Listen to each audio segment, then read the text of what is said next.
The following is intended only for mature audiences.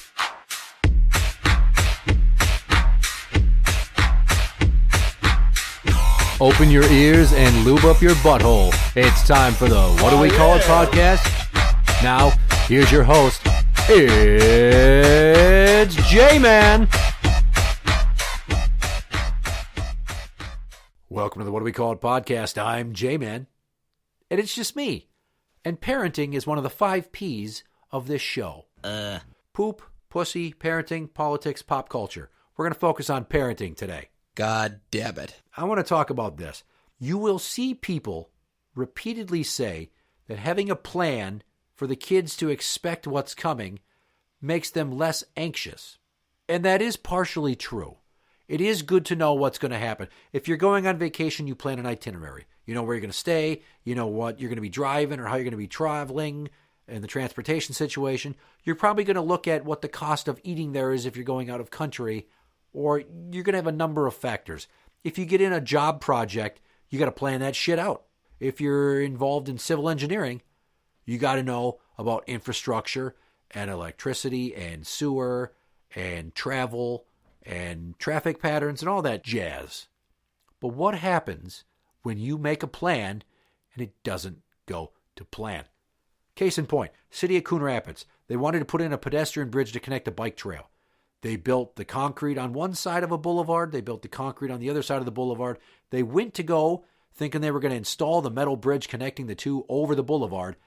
And a truck driver struck a fucking overpass going on the wrong goddamn road, delivering one segment of this over-road pedestrian bridge. Fucked it up. They couldn't do it to schedule. So they had to plan accordingly. The plan changed. What did they do? They learned how to roll with the punches. They pushed back the expectation. The project end date was like a month and a half after they thought it was originally going to be, and they wanted to get it done before the snow hit, but it didn't come to pass. But the bridge is in place now, and everything's gravy for the most part. It's unofficially open. My point here is it relates to parenting, specifically with me and my estranged wife, and the fact that our parenting styles clash. Everything with her is, well, that's not the plan. I made a plan. This is the plan. And that's when the kids want to stay later, stay extra, have me drive them home instead of her or her mom from an activity or somewhere. And this fixation she has on the kids, knowing the plan helps with their anxiety. Like, are you sure it doesn't fucking help with your anxiety? Because I've said that many times you're a control freak.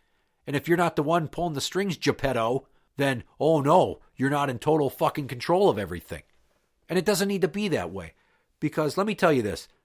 Life is what happens when you make plans. It's an adage. Or God laughs when people make plans. Either way, it's, hey, prepare for things to not go the way that you had hoped and have some contingencies, and prepare for the worst and hope for the best, right? You've heard that? It especially applies to co-parenting when you have kids bouncing between multiple households. You got to have some plans, but you got to have flexibility. It could be something as simple as whatever they wanted for dinner. Pizza. Or what have you. And they had a plan, or we had a plan, but something came up and I had pizza earlier, or they had pizza the night before at their mom's, and I didn't know, and now it changes, right? Or they get their heart set on, we're going to go out to eat tonight, but then time doesn't allow it because we got to go somewhere else, or somebody pooped their pants and now they need a bath and plans got to change. Maybe I said we were going to go to the park, but it was a maybe. They get their heart set on the fact that we're doing it, and suddenly we don't get to. Well, they got to learn that things change, and plans aren't always concrete, and that doesn't make me a liar, and they don't need to go cry and lose their shit over it. There's been instances where I couldn't pick them up from their mom's house at the time I stated because I had to work late. Something went awry, and we had a meeting at work, or a committee had to do something, or there was a truck that showed up late, and there were extra orders to fill. It changes things, and then suddenly I'm not picking you up at mom's. Mom's bringing you to her work, and I'm picking you up from there. So we were going to go to the park by mom's, or we were going to go do this right after I picked you up, and it's later, and it's different. And maybe we don't get to do any of it at all, and you're just coming to my house, and we're eating and getting ready for bed and doing homework. They just got to learn to roll with the punches. And she's all about letting them feel their feelings, and I'm all about trying to reason with them to work on compromise and changes in expectation and how to handle adversity. Then the big one for me is you don't cry about everything, because those tears aren't going to fix the situation. Yes, you're upset, and I get it. Here's a hug. Let's not dwell. And here's the important part. Not just to serve my own argument in this divorce. I want you to think about in general. When I was a kid, yes, my folks were together. I knew where I was going to sleep every night. I didn't always know what was for dinner. I didn't know if my parents had plans. I didn't know what time my dad was coming home because he'd side job to make extra cash for this, that, or the other to support vacations or their camping habit. I didn't always know a plan. And because things change on a whim, suddenly, in anybody's life of anybody's generation, suddenly you have a health scare. Suddenly you have a car accident. Suddenly your vacation gets canceled because you can't get the time off of work. You never know how life's going to change. So you need to be amenable to rolling with the punches. You need to be flexible. And the point here with kids is we have a generation, Gen A specifically, that has been so coddled. And they all apparently have anxiety, but they're all fucking staring at screens all day, and they're just hitting the fucking tappity tap tap tap, scrolling through short form videos and shit, whittling their attention span down to nothing. They can't fucking listen or follow directions. They're always saying, I'm bored, when they don't have their phone and they don't know what to do in terms of imagination, right? They just fucking can't handle it. And I got to tell you right now that it scares me how many kids are not resilient. And that's a very important word and concept right there. You want to have resilient children. Problems are going to come up. They need to know that they can come tell you if they have an issue, and you'll be there to support them, not just scold them and say, well, fucking figure it out. But sometimes you do got to tell them, I don't have the answer to give you, and you got to figure this one out for yourself. You don't say. Basically, by constantly planning everything for them, you're not giving them the opportunity to exercise their problem-solving skills. They have to develop that executive function, which is responsible for creativity and problem-solving and emotional regulation. See, there's a big one there. If they're never going to figure out how to deal with the adversity, they're just going to be emotionally fragile. Stop making everything that your kids do be a part of a daily itinerary, like they're in fucking boot camp. Let them figure some shit out for themselves. Leave some wiggle room. Use your imagination. Problem solve in real time. Look at your options. Weigh the pluses and minuses, and then figure out what the best course of action may be. Now, let's just say that the youngest two that I share with my wife want to stay here an extra night, and she's going to say no.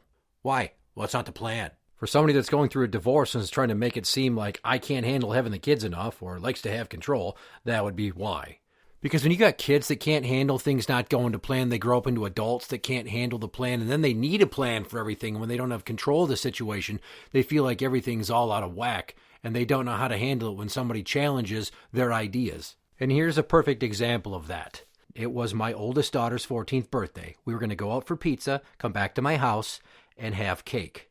Now, once we got to the restaurant, I was notified by my wife that the youngest two that we share were going to be at my house the next morning at 8:30 because she picked up a shift. Short notice, I get to see him extra. I'm all for it. And while we were sitting there eating, my oldest and her sister are talking about watching a scary movie, and their younger sister, who I share with my wife, wants to do that too. So now she wants to stay the night, and now what they want is at odds with what the mom wants, and I'm open to changing her plan and letting the kids have some voting power, because it's important that they feel heard and they feel like they have a choice, so that they realize that if they advocate for themselves, they can be listened to. It's the other side of the coin on this, but unfortunately, she said no.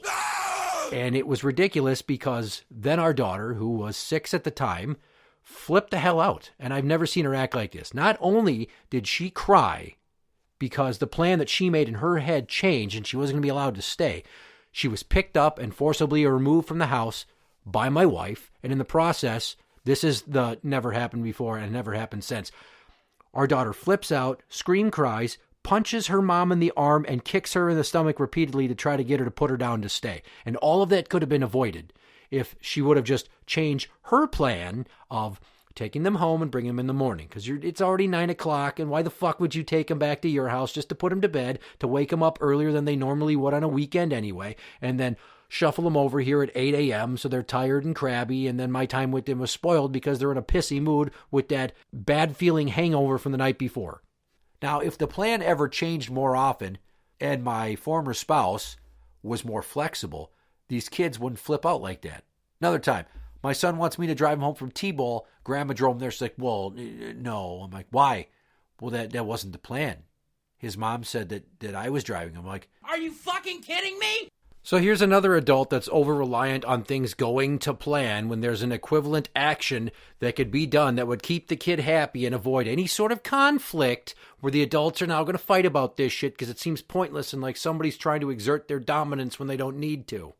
And then she grabbed my son by the arm and made him get in her car and drove him home. When I could have done it without him yelling at her, him crying, and apparently throwing his baseball glove at the back of her head when they were driving. Now, is that he's poorly behaved and lacking in respect? No, he's rebelling. And it's because you're so forcibly relying upon a plan now that nothing can change or everybody else involved's comfort is somehow shook. And this is a little boy that said, Dad, I want you to drive me home. Let him make some decisions. Let him feel like he has the ability to change things on the fly. He came up with it, and he's like, Grandma, Dad's just going to drive me home. And she said, no. And the reasoning was bullshit to me. But I had to roll with the punches.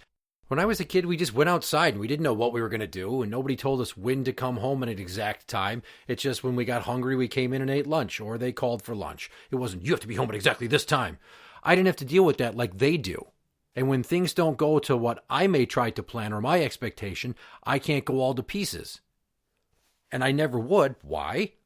And because I grew up in a time frame where shit changed. Oh, there's a power outage? So we're going to go outside for an extended recess while they figure out what's going on with the breakers at school? Cool. Bonus. Or, well, I know we said we were going to have pizza tonight, but it got too late to order, and your dad's just going to make something quick at home. Well, that sucks, but I'm still going to get fed, right?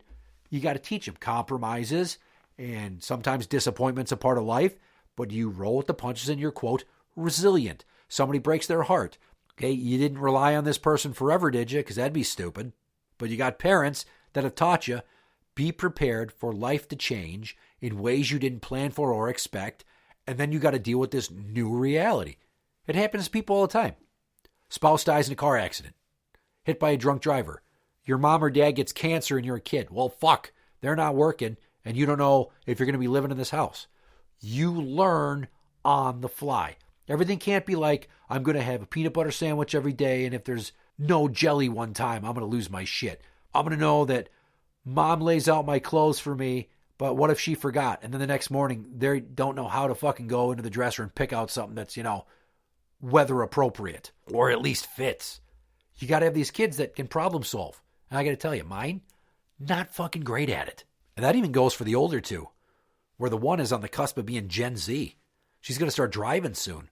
And it's like, dude, you have a plan of where you're driving? A crash could jam up traffic. You got to just deal with it. You can't go to pieces. You can't cry about everything.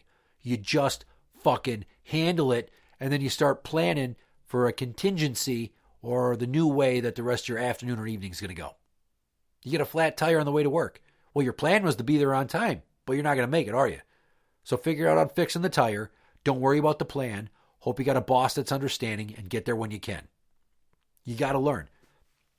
Mom's days, dad's days. Well, maybe one of them has something come up and we're switching days. They should be able to do that without freaking the fuck out and then throwing them completely off balance. I know that they say that routine and structure is great for kids, but when you do it to a T all the time to the point that they're dependent upon that structure and routine, that it's a detriment to their ability to emotionally cope with all the weird shit that crops up all the time that changes plans. They got to know, here's what we want to happen, but here's what could happen. Oh, possibilities? And then I just got to on the fly roll with it? Yeah, that's what you want. That's how you build stable human beings that go out into the world as adults and they don't fall to pieces if they lose their job or get laid off. Or something happens where another tenant leaves a candle burning and burns down half the apartment building and then they're suddenly homeless. Now that's something that you're like, well, that's kind of bigger than just a change in what house they're sleeping in at night. It is, but it's all the same fucking thing. Apples and oranges, but they're both fruits. They're just on a different scale. Whether it's sudden sickness, loss of income, loss of housing, somebody breaks your heart because your relationship ends. Oh, you meet somebody new and you thought I was going to go to college and get this degree, but I met this person and now I don't want to do that anymore. And I like them and I want to spend time with them. And I'm interested in what they're doing, so I'm going to change my degree. See, changes happen, and it's for the better sometimes. You just fucking roll with it. But if your kids are expecting every meal to be what you put on a calendar, every outfit to be the order you laid them out, and this shirt goes with these pants only, Every day, the same person's going to pick them up. And if you're 10 minutes late, they're like, why weren't you here? I had the principal call you. Like, you can't fucking raise kids that way. Because life happens. And it gets to be a roadblock in your comfort. So fucking learn how to be comfortable being uncomfortable. Sometimes life is like wearing a blindfold and swinging at a piñata. You hope you're going to get candy, and what you do is you swing, you miss, you end up on your ass. That's life. You fucking deal with it. You don't sit there and build children that will never be able to acclimate to adult life where nobody caters to them. Or worse off, because they're indecisive, now they've spent the entirety of their adolescence having every fucking decision made for them, and it's just gifted to them like, here's your itinerary. Because the more you fucking wipe their proverbial ass, the less able they're going to be to function when they get out there. And I got to tell you, I know that firsthand because I made 2 kids with somebody like that. And The beast cannot handle when shit goes sideways. Interact with the show on Twitter at What Do We Call It? That is at What Do We Call It? You can find us on Facebook at facebook.com/group/What Do We Call It podcast show. For the What Do We Call It podcast, I'm Jmann. And that's the end.